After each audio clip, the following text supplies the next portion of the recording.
Welcome back everyone from the ad break. Hopefully you are still absorbing everything that we are doing.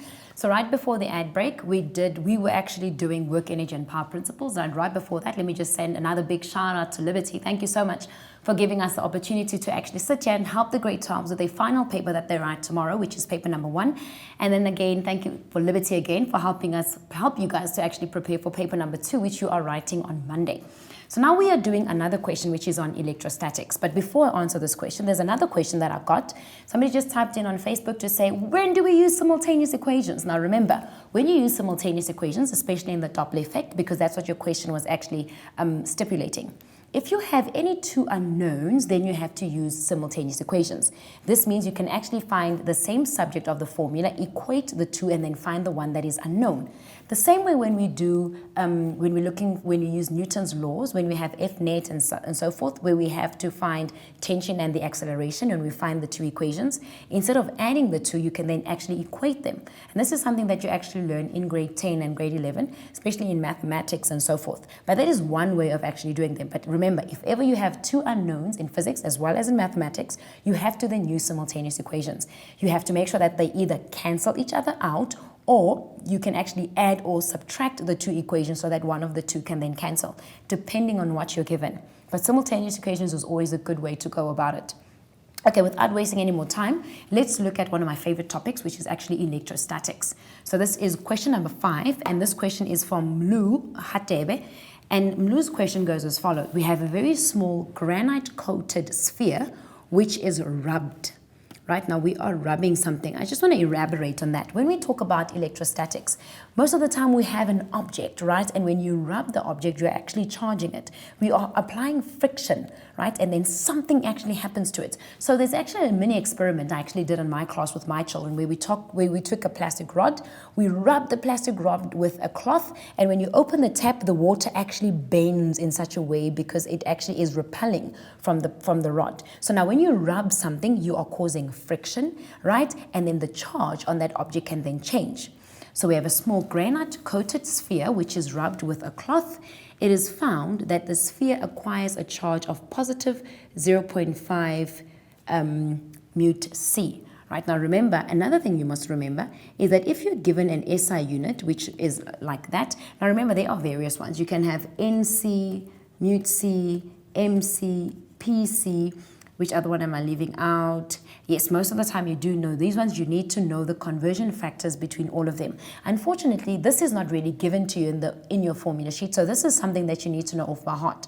Why is this important? Remember, in physical sciences, we have certain SI units that we talk and that we use. For example, when we talk about distance or how long something is, then we talk about meters. When we talk about velocity, then it's meters per second, right? We don't talk about kilometers per hour, even though it exists. In physics, we stick to certain SI units. If you are not going to convert that, you are showing the examiner that you kind of sort of forgot on how to actually convert. Now, we learn conversion factors in grade 10. The minute you get a question, you see that something was not converted, I want you to put back on your thinking caps, you convert everything before you start with the question. So now we have the charge. Now remember, if I wanted to convert this to Coulomb, you must convert all of this to Coulomb by giving it a unit. This will be times 10 to the negative 6. So you've got times 10 to the negative 3, 6, 9, and 12. Now 5.1 continues to say, we must calculate the number of electrons removed, right? So electrons were removed from sphere P during the charging process. Now, the removing electrons, the adding of electrons, this is something that we learn in grade 10. So if for 5.1, we want to calculate the number of electrons that were removed, we need a formula. The formula that we have is N is equal to Q over QE, right? Some formulas have it as N is equal to Q over E. It doesn't really matter. It means the same thing. The QE or the E is just the charge of an electron. So now what do we have? We've got the charge. The charge after the sphere was charged was 0.5. Remember, we have to convert it to Coulomb. We do that by saying times 10. The conversion factor is times 10 to the negative 6. On your formula sheet, you're going to get the charge of an electron, which is 1.6 times 10 to the negative 19. So this one you don't have to know off by heart. It is given to you in your formula sheet, so you don't have to worry about that one. Let's see what we get over here. So remember, when you do electrostatics, my darlings, always put formulas around everything because there's so many decimals, there's so many exponents. You want to get an accurate answer. And that is -6. Let's close that bracket. At the bottom, I've got 1.6 times 10 to the exponent -19. Let's close that. Let's see what we have. We've got 3.125. Remember, physics and chemistry, always to 3 decimal places. If the third number is 5 or greater, it will change the number before it. So I'm going to have 3.13 times 10 to the 12. I'm going to have 3.13 times 10 to the 12. Now, like what I said, stress about, go back to see what the question asked. It said calculate the number of electrons. In physical sciences, we always have, whether it's a vector, a scalar, we need SI units and so forth. So this, we were calculating number of electrons. We're going to have 3.13 times 10 to the 12 number of electrons. You need to show your examiner that you know exactly what we are dealing with. So let's continue to read what the question says. And this was for 3 marks. We are told now the charged P, now it's charged, right? Meaning that it will stay with the charge that it has, is suspended from a light inextendable string. Inextendable means it just doesn't get longer or shorter or anything. Another sphere, which is R, with the charge of -0.9 mut C on an isolated stand is brought close towards P. Now you need to know something about electrostatics. If you have 2 spheres and one is brought towards, or it's moved away and so forth, something must happen. If the one sphere is moved towards and the other sphere says ding, ding, ding, ding, ding, and it also moves close, it means that one must be a positive and the one must be a negative. There is a force of attraction between the two. Think about Newton's law of gravity, about forces attracting in the universe, right? But if we have a sphere here and one comes and this one says, no, go away, and then it repels, it means they're either both positives or they're either both negatives. Now from electrostatics, we know that like charges will repel, where unlike charges will attract. So now already, if they are bringing something close, the reaction of sphere P is what's going to tell us is the other one a positive or a negative charge.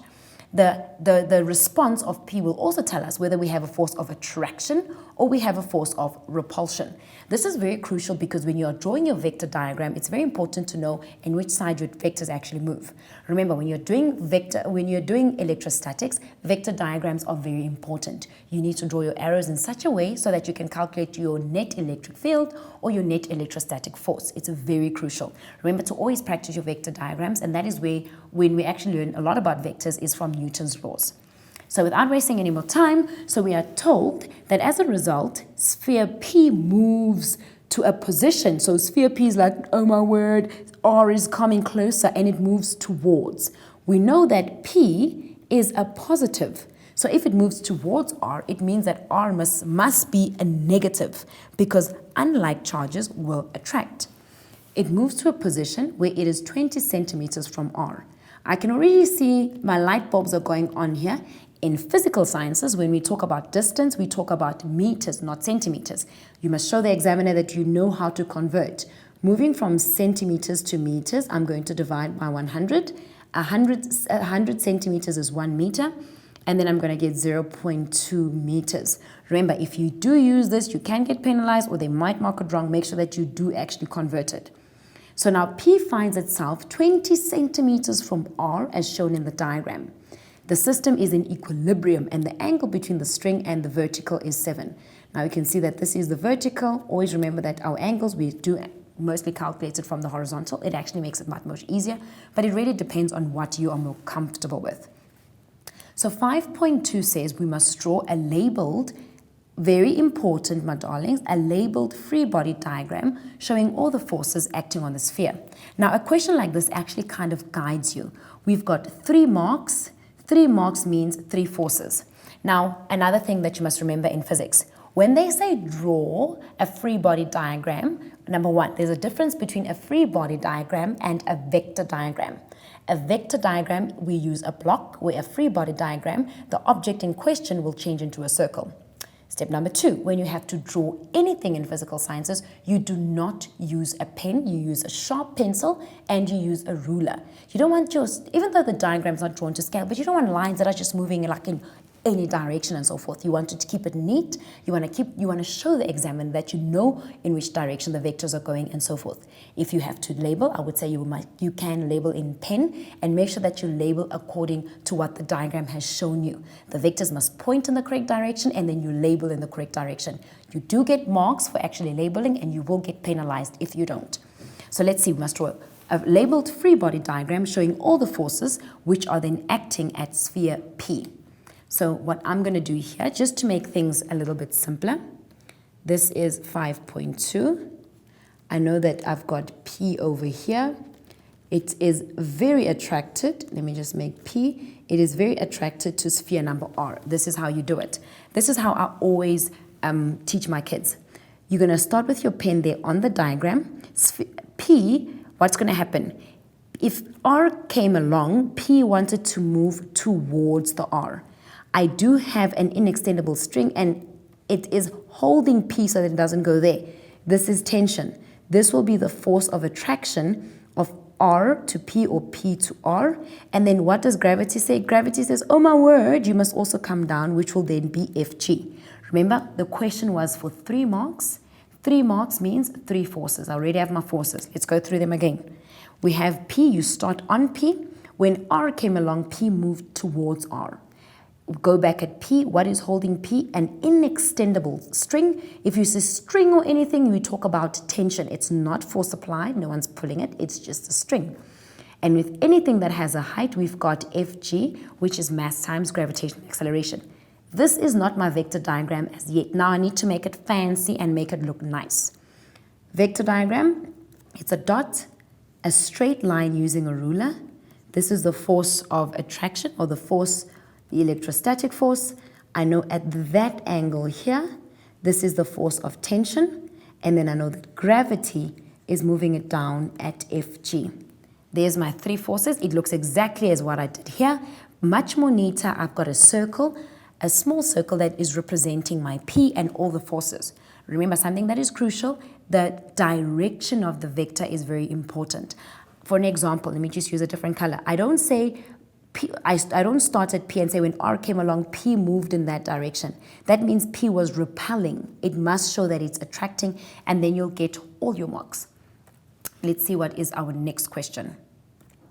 Number 5.3 says we must state Coulomb's law in words.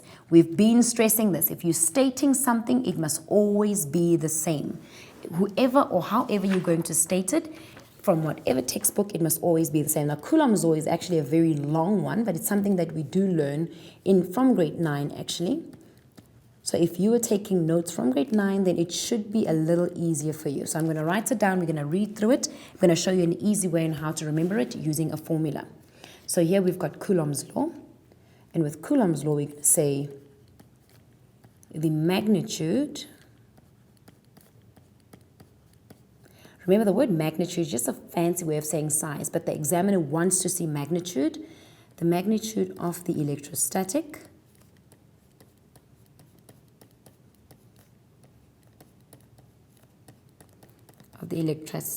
force exerted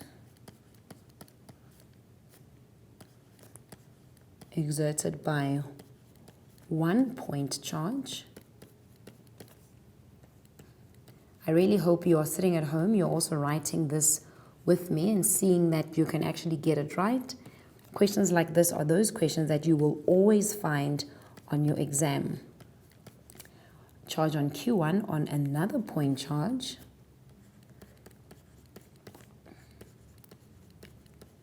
On another point charge. And this is Q2, and I'm going to show you where that comes from.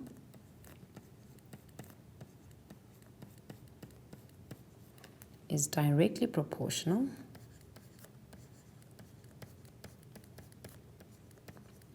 remember, if you leave one word here, the examiner cannot mark it right. So you need to make sure that you get all your wording correct. You cannot fail because you were lazy to read.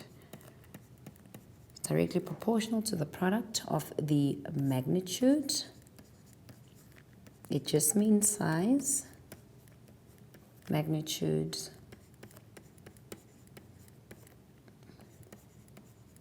of the charges, and inversely proportional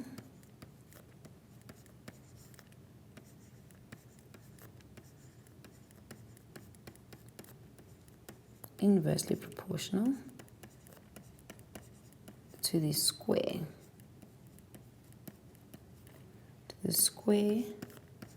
of the distance. Remember, when we talk electrostatic forces, we talk about distance being a small r. In electric circuits, it means internal resistance. So don't get confused between the distance r between them. Remember, when we talk electrostatic forces, it's almost the same as Newton's law of gravity, where we can have F is equal to K, Q1, Q2 all over R squared. First things first. F is directly proportional to the numerator, but inversely proportional, is directly proportional to the numerator, but inversely proportional to the denominator. Now remember, grade 9 mathematics, when we multiply two things, we call that the product. And then here we've got R squared. So this is directly proportional, this is inversely proportional. So the magnitude of the electrostatic force, which is electrostatic force exerted on one point charge, here's one point charge on another, is directly proportional. Here's directly proportional to the product. Two multiplied things is called product. Product of the magnitudes of the charges, and inversely proportional to the square. Remember, we've got an exponent 2 there, to the square of the distance between them. So you can use this formula to actually remember this formula.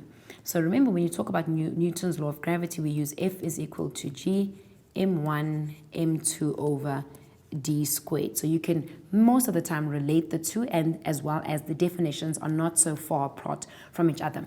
But with Coulomb's law, it is the magnitude of the electrostatic force exerted by one point charge, which is Q1, on another point charge, which is Q2, which is directly proportional to the product of the magnitudes of the charges and inversely proportional to the square of the distance between them. Now, I know that many teachers have got various ways of explaining Coulomb's law and so forth, and most of the time, if you have to define or state it, there's maybe 2 or 3 ways in which you can actually define or state it. So stick with one that is more comfortable to you, the one that you've been using in the classroom and so forth. If you didn't have one, magic fingers, we just gave you one. Remember to write it down, and if you do get this tomorrow, write it as it is. That is what the examiner is looking for. Let's continue to see what do we have next. So we've stated Coulomb's law. Number 5.4 says we must calculate the magnitude of the tension in the string. Now with this one, this is where your vector diagrams actually come in. I'm going to do it the long way around with you guys.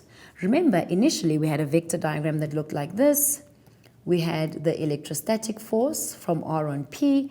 We had tension from the horizontal at 7 degrees, from the vertical rather, at 7 degrees. We've got FG. Now in grade 10, when we had to draw a vector diagram, we had to draw what we call a head to tail method. Head to tail meaning the tail of the one is touching the head of the other one, and it's actually forming a right angled triangle where we can actually use the theorem of Pythagoras. So now that I've actually drawn this, now it's actually most of the time in grade 12, you don't really see a question like this, but this is actually grade 10 content. If you've forgotten it, go back to your grade 10 books, look it up, and then see how you do it. But this is technically how you do it. You have to use these 3 forces to draw a right angled triangle. How does a right angled triangle look? It has to have a 90-degree angle, and therefore we can then use the theorem of Pythagoras. So this is how we're going to do it. I'll see if I can find various ways of doing it.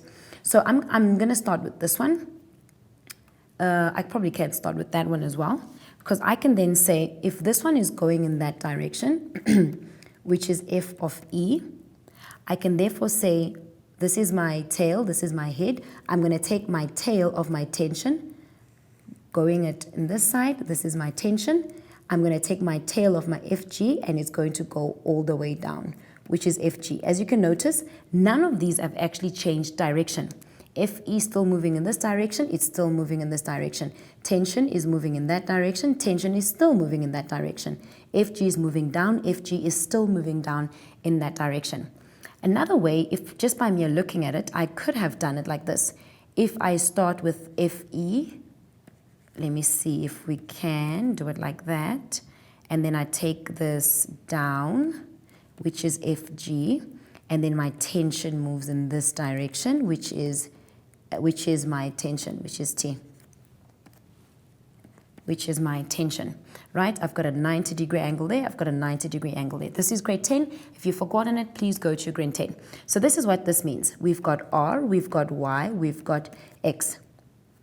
We've got X, we've got R, and then we've got Y. Remember, theorem of Pythagoras, we're going to have F is equal to F of X plus F of Y squared, and then you can work out what your tension is.